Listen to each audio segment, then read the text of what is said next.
Good morning students. कैसे हैं आप लोग? बहुत बढ़िया होंगे, आई होप सो। आ गए आपके सामने आज का लेक्चर लेकर। हम लोग पढ़ रहे थे, एक खूबसूरत सी जर्नी स्टार्ट किए हुए हैं 11th तथा 12th के लिए। रिवीजन कोर्स हम लोग स्टार्ट किए हैं। तो रिवीजन कोर्स में जो है 11th और 12th दोनों का होगा।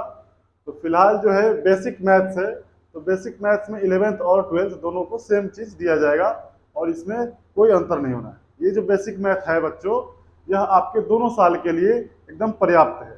दोनों साल में ही इसका यूज होगा, फर्स्ट ईयर में भी और सेकेंड ईयर में भी। तो बेसिक मैथ हमने एक लेक्चर कर रखा था जिसमें हमने चेंज पढ़ा था, परिवर्तन किसको बोलते हैं, जिसमें यह देखा था कि किसी भी फिजिकल क्वांटिटी में यानी भौतिक राशि में चेंज निकालना है, परिवर्तन, तो आपको उस राशि के, उस क्वांटिटी के फाइनल वैल्यू यानी अंतिम मान तथा इनिशियल वैल्यू आरंभिक मान के डिफरेंसेज घटाना था, अंतर निकालना था। तो किसी भी फिजिकल क्वांटिटी का परिवर्तन निकालना चाहते हैं तो हम लोग सिंपली फाइनल माइनस इनिशियल कर लेते थे, ठीक है ना, अंतिम माइनस आरंभिक कर लेते थे।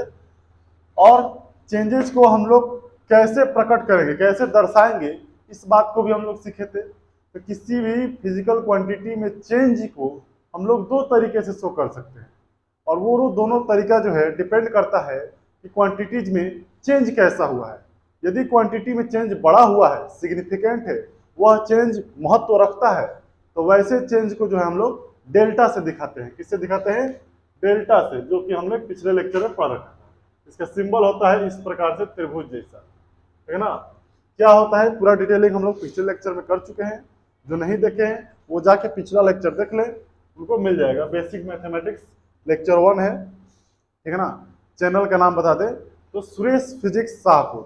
जी हाँ प्यारे बच्चों, हमारे खूबसूरत सा चैनल का नाम है सुरेश फिजिक्स शाहपुर, जहाँ शाहपुर में हमारा ऑफलाइन क्लास भी चलता है और यूट्यूब पे हम लोग का प्लेटफॉर्म जो है तैयार हो रहा है, इस पर भी हम लोग कार्य कर रहे हैं, ठीक है। तो आज जो हमारा टारगेट है, आज क्या क्या हम लोग देखने वाले हैं बेसिक मैथमेटिक्स में।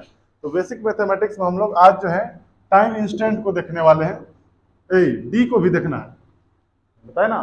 किसी भी चेंज को दर्शाने के लिए दो तरीका हो सकता है, वो डिपेंड करता है कि चेंज कैसा है। यदि बड़ा चेंज हुआ तो डेल्टा से हम लोग दर्शाएंगे, डेल्टा से शो करेंगे उसको। यदि चेंजेस वेरी स्मॉल होगा, परिवर्तन बहुत ही कम होगा, जिससे कोई प्रभाव ना पड़े, वैसे चेंज को हम लोग जो है डी से सूचित करेंगे। किससे सूचित करेंगे? डी से। ओके, तो आज हम लोग जो पढ़ने जा रहे हैं, हमारे पास 4 टारगेट है, D, time instant, time interval और फ्रेम ऑफ रेफरेंस। इन चारों को जो है आज स्टडी करेंगे और देखिए बारी बारी से देखा जाए क्या होता है इसमें और क्या हम लोग करते हैं। ओके ओके,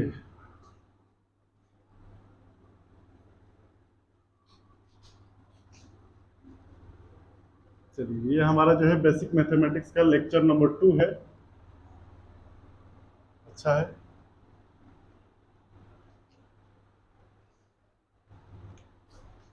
तो थर्ड नंबर जो क्वांटिटी था, टर्म है जो हमारा, वह है डी, ठीक है ना। हिंदी में इस तरीके से, और सिंबल इसका सिंपली स्मॉल लेटर वाला डी का प्रयोग करते हैं। ओके, क्या होता है डी?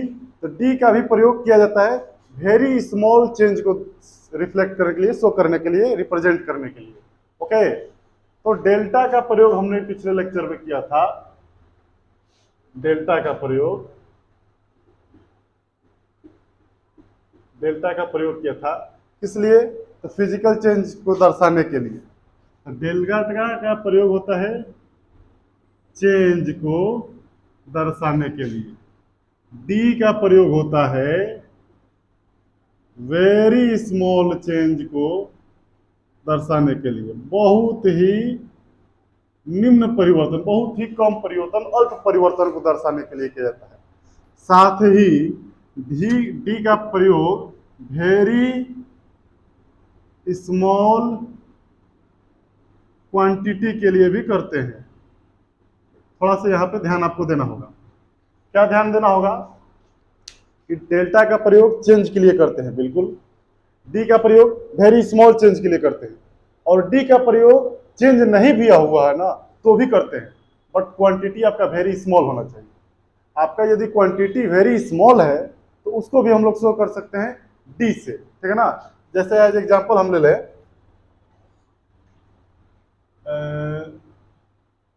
जैसे कोई व्यक्ति है जिसका वजन 62 केजी है, ठीक है, और 2 महीने के बाद इस व्यक्ति का वजन, देख रहे हो खा पी के थोड़ा मोटा हो गया है, 70 केजी हो गया, ठीक है। तो चेंज आया है इसमें, कितने का आया है, 8 केजी का। तो 8 केजी वेरी इंपॉर्टेंट है, महत्व रखता है, सिग्निफिकेंट वैल्यू है। ओके, तो यहाँ पे 8 केजी का जो चेंज आया है, इसको हम लोग जो है डेल्टा से सूचित करेंगे। किससे, डेल्टा से। यहाँ द्रव्यमान मास में जो है एम इनिशियल और एम फाइनल, तो यहाँ जब डेल्टा एम निकाला जाएगा, एम एफ माइनस एम आई, वो हम लोग कर सकते हैं। इसको हम लोग डेल्टा का प्रयोग करें, क्यों, क्योंकि बड़ा चेंजेस है।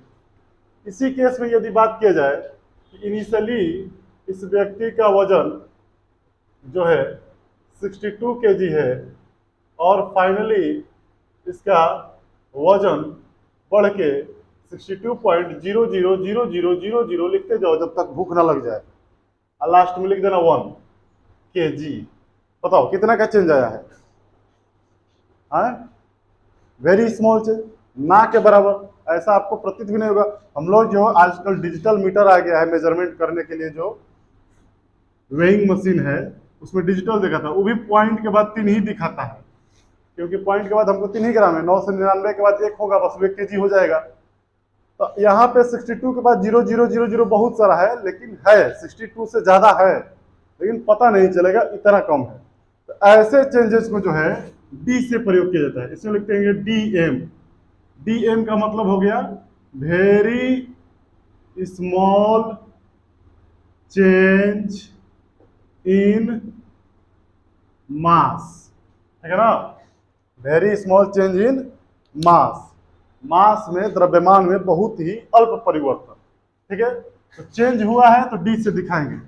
या फिर किसी चीज का वजन मापिएगा तो बहुत कम आता है, जैसे इलेक्ट्रॉन का वजन माप लीजिए, तो इलेक्ट्रॉन का वजन हम लोग माप लेते हैं तो आता है 9.1 इंटू 10⁻31 केजी, होता है ना, 9.1 इंटू 10⁻31 केजी। इसका अर्थ क्या होता है, 9.1 को 10⁻31 से, यानी 1 पर 31 को 0 से भाग दीजिए, ये जो 0 है 31 बार इधर आएगा, ठीक है, तो बन जाएगा 0.000000000000, समझ में आ रहा है। उतना इतना जो द्रव्यमान है ये बहुत कम द्रव्यमान है, और ऐसे द्रव्यमान को हम लोग डीएम से लिखते हैं।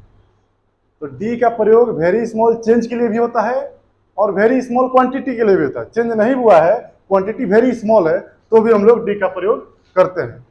आया समझ में। तो D is use to represent very small change in any physical quantity.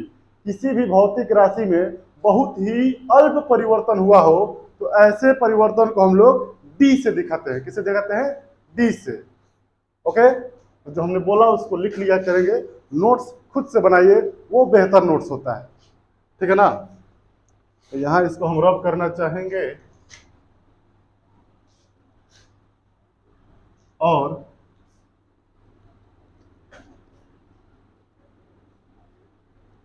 कुछ लिखना चाहेंगे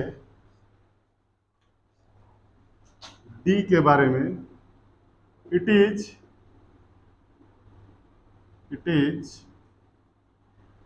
used to represent very small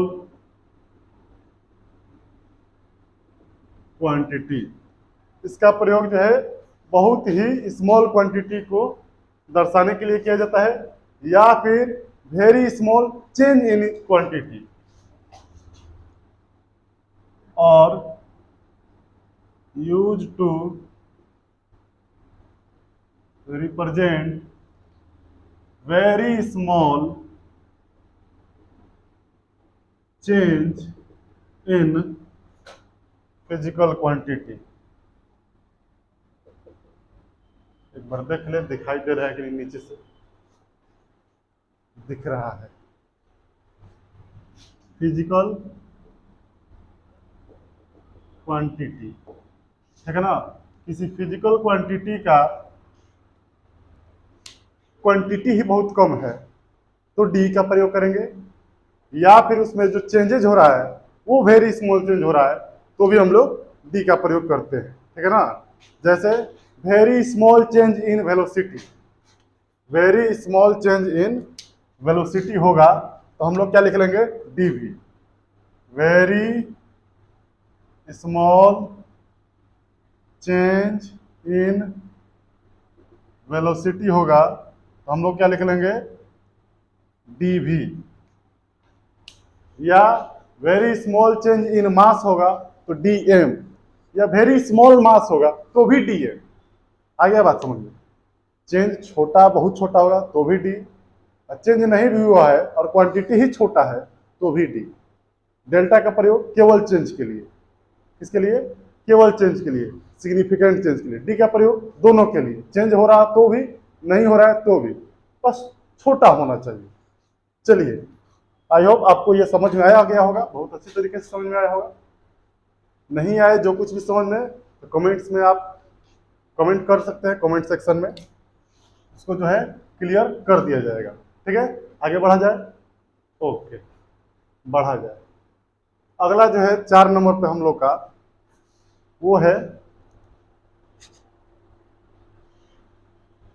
time instant. क्या है, टाइम इंस्टेंट, तात्क्षणिक समय। इसको इरेज कर दे, लिख लीजिए जल्दी से।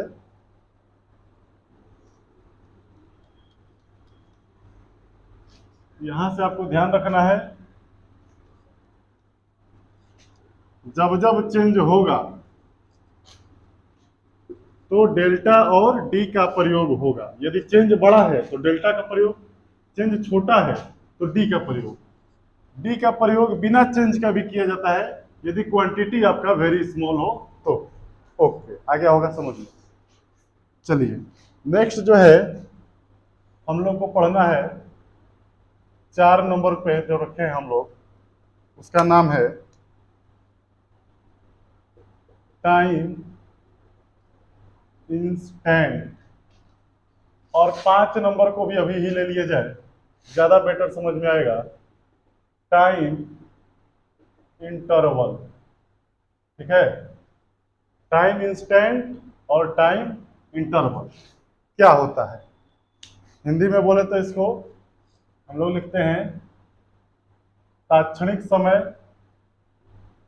तात्क्षणिक समय, और इसको लिखते हैं समय अंतराल। क्या लिखते हैं, समय अंतराल। तो तात्क्षणिक समय और समय अंतराल में क्या डिफरेंसेज है, इस बात को समझा जाए। डिफरेंसेज बाद में समझा जाएगा, पहले ये समझा जाए कि तात्क्षणिक समय होता क्या है और समय अंतराल होता क्या है। हालांकि समझने के लिए हमको डिफरेंसेज ही देखना पड़ेगा, तो जो है देखा जाएगा। तात्क्षणिक समय इसका अर्थ है कि फिक्स्ड टाइम इंस्टेंट होता है, ठीक है ना। जैसे आपसे कोई पूछेगा 2 बजे, 2 बजे आना है आपको, किसी स्थान पर आपको हम बुलाएं, फोन किए कि भाई 2 बजे आ जाना, दिन के 2 बजे आ जाना, और हम आपसे यह कहेंगे कि भाई तुम जो है दिन में 2 घंटा में आ जाना, दोनों में क्या अंतर है, 2 बजे और 2 घंटा में क्या अंतर है, इतना आप हमको समझा दीजिए तो हम जो है समझ जाएंगे। समझे, अच्छा ऑनलाइन में है आप लोग, ठीक है, समझाना हम ही को पड़ेगा, ध्यान से देखिएगा। तो कोई कह दिया कि 2 बजे, क्या कह दिया, 2 बजे, कोई आके बोल दिया 2 घंटा, दोनों में क्या अंतर है। तो 2 बजे जो है ये फिक्स्ड टाइम है। हम लोग दीवार घड़ी जो देखते हैं उसके हिसाब से ये पूरे 24 घंटे में 2 बार आता है, और जब हम लोग फिजिक्स पढ़ेंगे उसमें जो घड़ी यूज करेंगे उसके हिसाब से पूरा जर्नी में एक बार जब टाइम स्टार्ट हो जाएगा तो ये एक बार आएगा, उसके बाद ये कभी नहीं आ जाएगा। 2:01 आ जाएगा, लेकिन 2 बजे अब दोबारा नहीं आएगा। 2:05 आ जाएगा, 5:30 आ जाएगा, 30 आ जाएगा, सब आ जाएगा। अब 2 वापस नहीं आएगा, क्योंकि अब अगला नंबर है 3 का। 3 आएगा, 4 आएगा, 5 आएगा, 6 आएगा, 2 नहीं आएगा। ये फिक्स टाइम है। घड़ी का जो है यह विशिष्ट मान है, समय का विशिष्ट मान है, ठीक है ना, स्पेसिफिक वैल्यू ऑफ टाइम है। और 2 घंटा जो है ये कभी भी आ जाता है, हाँ कभी भी आ जाएगा, बिल्कुल 4 बजे से 6 बजे तक आ गया ना 2 घंटा, 5 बजे से 7 बजे तक आ गया ना 2 घंटा, 9 से 11, है 6 से 8, 3 से 5, तो 2 घंटा जो है वो अंतराल है, वो कभी भी आ सकता है। उसको बस 2 टाइम इंस्टेंट दीजिए, 2 तात्क्षणिक समय दीजिए, वो दोनों के बीच का जो गैप होता है उसी को समय अंतराल कहा जाता है। और इसको क्या बोलते हैं, तात्क्षणिक समय किसको बोलते हैं? तो जो समय स्टार्ट कीजिएगा अपना घड़ी 1 2 3 4 स्टॉप वॉच का यूज हम लोग करेंगे फिजिक्स में, स्टॉप वॉच का, तो जैसे ही स्टार्ट करते हैं उस समय 0 0 0 होता है, 0 0 0 0 0 0 यही ना होता है जी। तो जैसे ही स्टार्ट करेंगे तो 1 सेकेंड के बाद 1 बजे एक होगा, 2 होगा, 3 होगा, 4 होगा, 5 होगा, 6 होगा, 7 होगा, 8 होगा। तो जो वैल्यू आ रहा है 1 2 3 4 5 6 7 8 9 10 और आगे की तरफ बढ़ता जा रहा है, इस सारा जो वैल्यू है यह टाइम इंस्टेंट है। क्या है? टाइम इंस्टेंट है। एक बार जब घड़ी स्टार्ट हो गया तो 1 होगा, उसके बाद 2 होगा, उसके बाद 3 होगा, उसके बाद 4 होगा, लेकिन वापस नहीं आएगा। 4 के बाद 5 हो जाएगा, 3 नहीं आएगा, 6 हो जाएगा 5 के बाद, लेकिन फिर से 3 या 4 कुछ नहीं आएगा। लेकिन एक चीज इसमें है, 2 बजे से लेके 5 बजे तक बीच का गैप निकालिएगा तो कितना आएगा? 3 ही का आएगा। सेकंड में है तो 3 सेकंड, घंटा में है तो 3 घंटा, तो 3 घंटा आ जाएगा। जो 3 घंटा आएगा वो 3 घंटा जो है 2 और 5 के बीच में ही नहीं आएगा, और भी कहीं आ सकता है। कहाँ आ सकता है? तो 1 से लेके 4 के बीच में आ सकता है, 5 से लेके 8 के बीच में आ सकता है। तो बीच का जो गैप होता है ना, इसको समय अंतराल बोलते हैं। यह कभी भी हो सकता है, और जिसके बीच का गैप निकाल रहे हैं ना, उसी को फिक्स टाइम बोलते हैं। टाइम इंस्टेंट बोला जाता है, समय का विशिष्ट मान, स्पेसिफिक वैल्यू ऑफ टाइम बोला जाता है। यह जो है एक बार घड़ी स्टार्ट कर दीजिए स्टॉप वॉच, तो एक बार आएगा जीवन में। उसके बाद तब आएगा जब आप रीसेट कीजिएगा। तो मोशन का स्टडी करते समय आप एक बार स्टार्ट कर लीजिए घड़ी, तो आपका टाइमिंग काउंटिंग स्टार्ट हो जाएगा, और वो जो है दोबारा नहीं आता है, फिक्स वैल्यू होता है। जीवन में एक ही बार, जीवन में कहने का अर्थ है मतलब कि जब आप मोशन का स्टडी कर रहे होंगे उस समय एक ही बार आएगा। आ रहा है समझ में? तो टाइम इंस्टेंट क्या होता है? तो टाइम इंस्टेंट के बारे में कहा जाएगा, it is the specific value of time. यह वैल्यू क्या है? टाइम का स्पेसिफिक वैल्यू है। टाइम इंस्टेंट क्या है? टाइम का स्पेसिफिक वैल्यू है, यानी कि विशिष्ट मान है, ठीक है ना। हम लोग स्टॉप वॉच यूज करते हैं, क्यों? क्योंकि जो है हमको टाइम इंटरवल जब निकालना होगा तो निगेटिव नहीं आना चाहिए। जैसे कि 6 से 8 बजे तक हम पढ़ने बैठे थे, तो बताइए कि हम कितना देर तक पढ़े हैं? तो सब बैठे थे तो 6 बज रहा था, और जब उठ गए तो 8 बज रहा था। तो दोनों के बीच में टाइम गैप निकाला जाएगा, तो कैसे निकालेंगे? टाइम में चेंज हुआ है ना जी।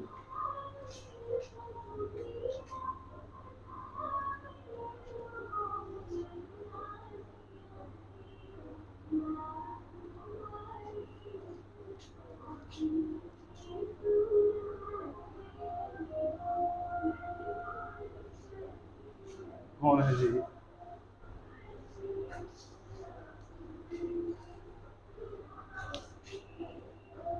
कौन गाना बजाने लगा?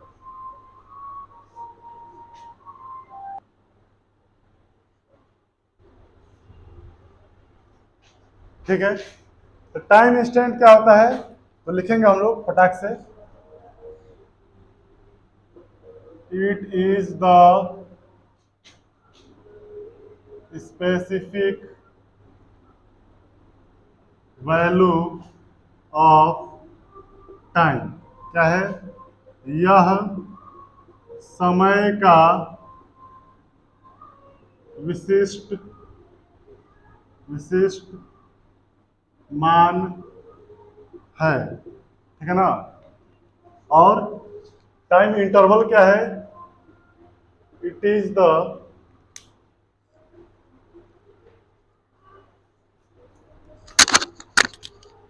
क्या है, it is the time, it is the time, क्या टाइम तो लिखना है, it is the gap between two time instant, दो टाइम इंस्टेंट के बीच का गैप होता है, ठीक ना।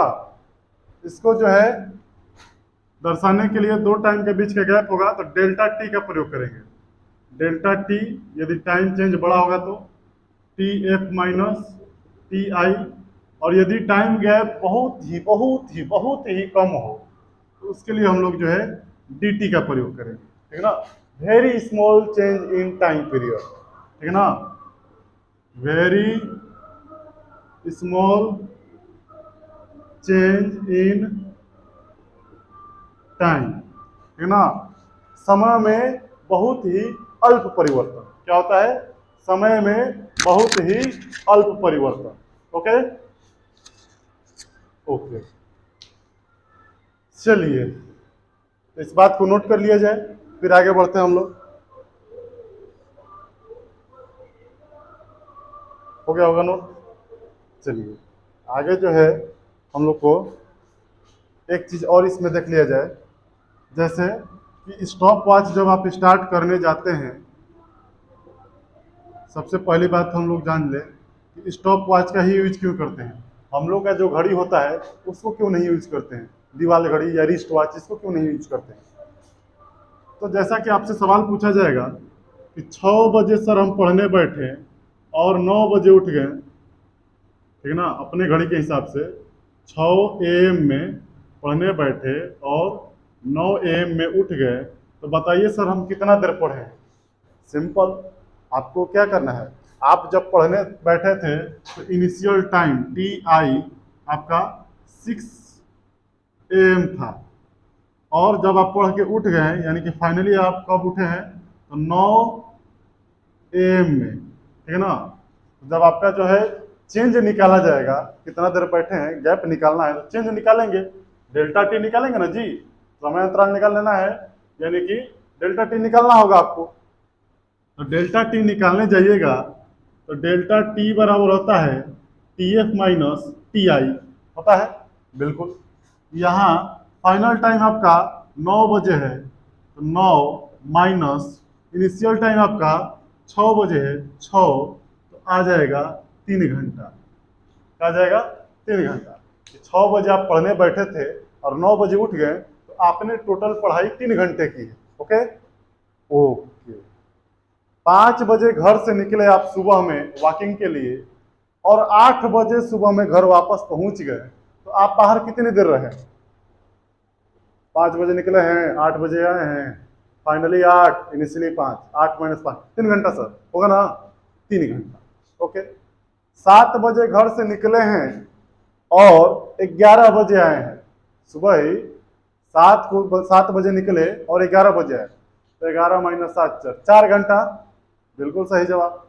अब अगला सवाल आपसे आ रहा है आपके देवाल घड़ी के अनुसार, बताइएगा कि आप जो है 11 बजे आके घर पे सो गए, आप दोपहर के 2 बजे उठ गए, अब बताइए आप कितना देर सोए हैं। 11 बजे आप सो गए और 2 बजे उठ गए, तो बताइए कितना देर सोए हैं, ठीक है ना। वो भी फॉर्मूला से बताना है, ठीक है ना, चेंज निकाल के बताना है। 11 1 12 2 3 घंटा सोए हैं सर, यही तो होगा। लेकिन हम लोग जो फिजिक्स है उसमें आपको लिख के दिखाना होगा, फॉर्मूला के हिसाब से चलना होगा। उस केस में जो है आंसर आपका आ रहा होगा तो मुखड़ी बोल के नहीं आ जाइएगा एग्जाम में, आपको लिख के आना होगा ना।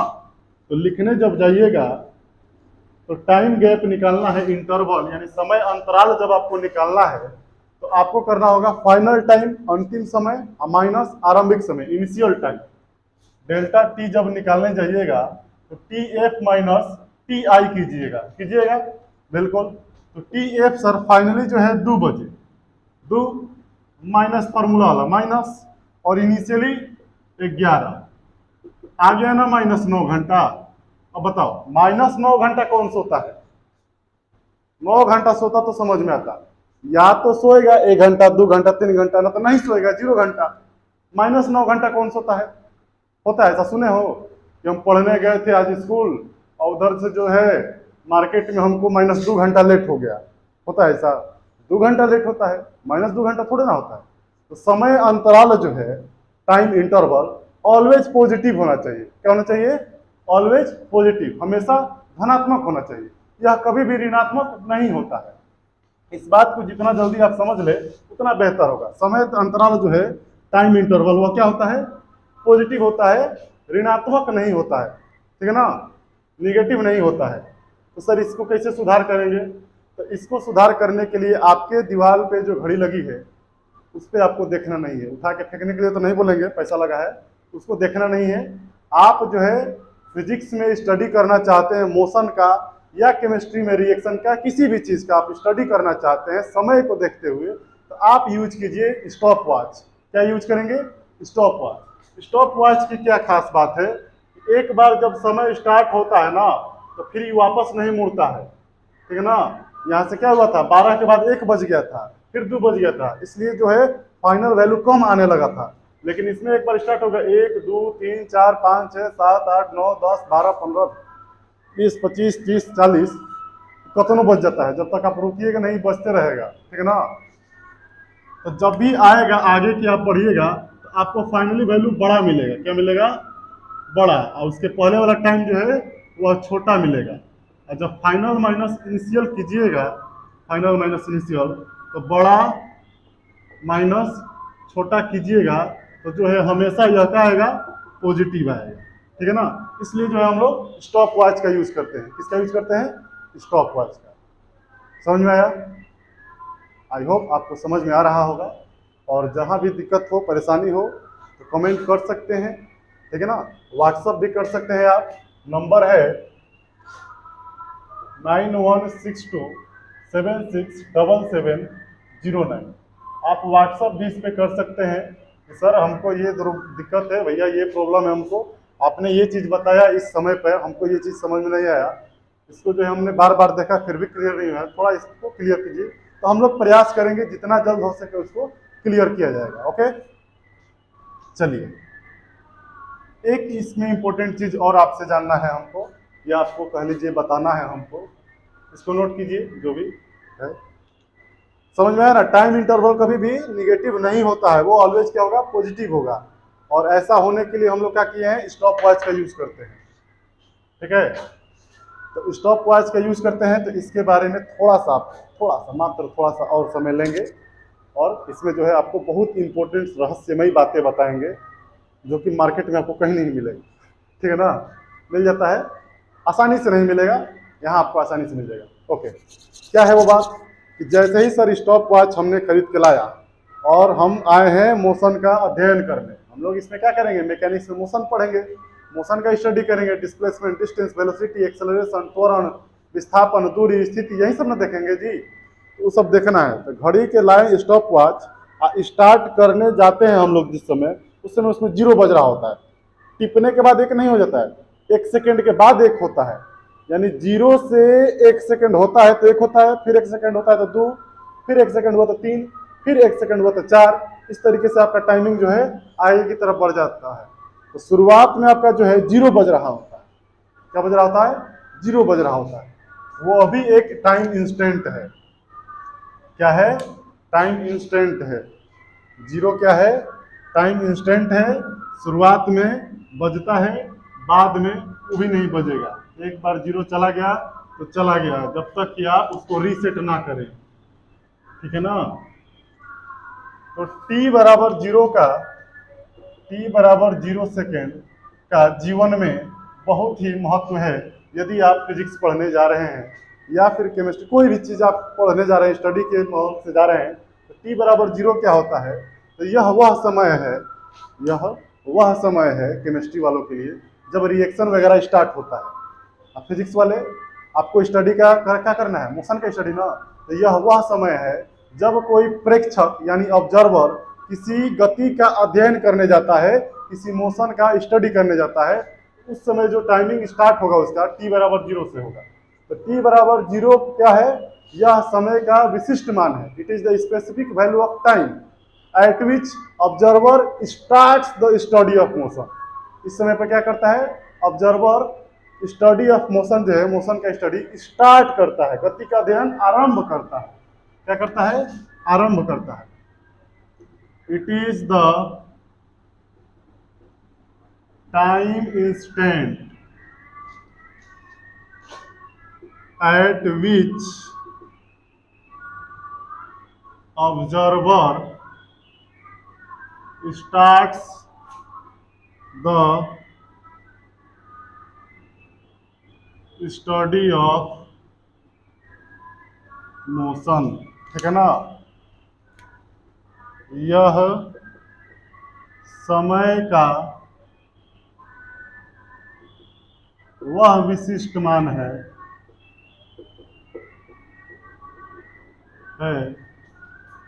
जब कोई प्रेक्षक गति का अध्ययन आरंभ करता है। रिवीजन क्लास है, इसलिए थोड़ा स्पीड भी हमारा ज़्यादा रहा है।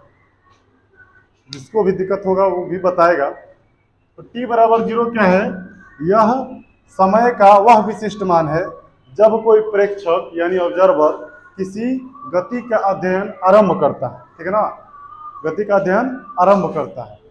तो t बराबर 0 पे क्या होगा? स्टार्ट होगा ऑब्जर्वेशन आपका। जो भी ऑब्जर्वर हम रखेंगे जो है स्टार्ट करेगा ऑब्जर्वेशन। ओके, एक सवाल आपके लिए कि t बराबर 0 पे ऑब्जर्वेशन स्टार्ट किए हैं, यदि किसी गाड़ी का हम अध्ययन कर रहे हैं, तो आप बताइए t बराबर 0 पे वह गाड़ी चल रही होगी कि रुकी होगी? हाँ बताओ। t बराबर 0 पे गाड़ी सर जी रुकी हुई होगी, कैसे कि समय 0 है ना? ऐसा नहीं है। देखिए t बराबर 0 का मतलब है आपने उस समय पर ऑब्जर्वेशन स्टार्ट किया है। ठीक है ना? जैसे हमको पंखा का ऑब्जर्वेशन स्टार्ट करना है, ऐसे आंख बंद किए, जैसे ही बोला गया कि पंखा का ऑब्जर्वेशन स्टार्ट कीजिए, तो आंख से खोलेंगे। इस समय पंखा चल भी रहा होगा, रुका भी हो सकता है, कुछ भी हो सकता है। तो जैसे ही गति का आरंभ करेंगे हम लोग, रोड पे गाड़ी को देखेंगे t बराबर 0 पे, तो गाड़ी चल भी रही होगी, रुकी भी हो सकता है आप ही की तरफ आ रही हो सकता है जैसे ही आरंभ इसके उस समय टक्कर हो गया हो, कोलिजन हो गया होगा। तो t बराबर 0 पे ऑब्जर्वर जो है, प्रेक्षक जो है, वह गति का अध्ययन आरंभ करता है। और इस समय पर पार्टिकल जो है, वस्तु, वह may be at rest, may be in motion. वह मोशन में भी हो सकती है या फिर रेस्ट पे हो सकती है, दोनों में से कुछ भी हो सकता है। समझ में आया बात? इस बात को गांठ बांध लीजिएगा कि t बराबर 0 कहीं लिखा हो तो वेलोसिटी 0 नहीं लिख देना है, कुछ भी हो सकता है। दिया गया होगा तो उसके अनुसार से हम लोग करेंगे, नहीं दिया गया होगा तो हम लोग निकालेंगे। रेस्ट में आया तो रेस्ट में, मोशन में आया तो मोशन में। डायरेक्ट नहीं मार देना है कि t 0 है तो मोशन में नहीं है, रेस्ट में है। आया बात समझ में? ओके, तो आज हम लोग क्या क्या पढ़े? आज हम लोग पढ़े डी का प्रयोग किया जाता है very small change in quantity को शो करने के लिए, रिप्रेजेंट करने के लिए, या वेरी स्मॉल क्वांटिटी को रिप्रेजेंट करने के लिए। उसके बाद जो है टाइम इंस्टेंट और टाइम इंटरवल हम लोग पढ़े हैं। ठीक है? तो टाइम इंस्टेंट क्या होता है? तो टाइम का स्पेसिफिक वैल्यू को हम लोग टाइम इंस्टेंट कहते हैं, और इन्हीं स्पेसिफिक वैल्यू के बीच का गैप होता है, दो को स्पेसिफिक वैल्यू ले लीजिए, इनके बीच का जो गैप आएगा उसको हम लोग टाइम इंटरवल करते हैं। और टाइम इंटरवल हमेशा पॉजिटिव होता है, कभी भी निगेटिव नहीं होता है। ओके, टाइम इंस्टेंट में एक टाइम 0 आता है। जब शुरुआत में हम लोग टाइम स्टार्ट करते हैं तो 0 आता है। t बराबर 0 वह समय है जब कोई प्रेक्षक गति का अध्ययन आरंभ करता है। इस समय पर किसी वस्तु का गतिमान अवस्था भी हो सकता है, विरामावस्था भी हो सकता है, कुछ भी हो सकता है। समझ में आया? तो आज हम लोग इतना ही पढ़े और आज के लिए इतना ही रहने देते हैं। फिर मिलते हैं अगले लेक्चर में फ्रेम ऑफ रेफरेंस के साथ, रेट ऑफ चेंज के साथ और बहुत से नए नए चीज़ों के साथ, जो कि और भी इंटरेस्टिंग होंगी। तो आप लोग जुड़े रहिए और चैनल को सब्सक्राइब करें और समझ रहे हो कर देना, ठीक है ना। बहुत मेहनत लगता है वीडियो बनाने में। ओके, धन्यवाद।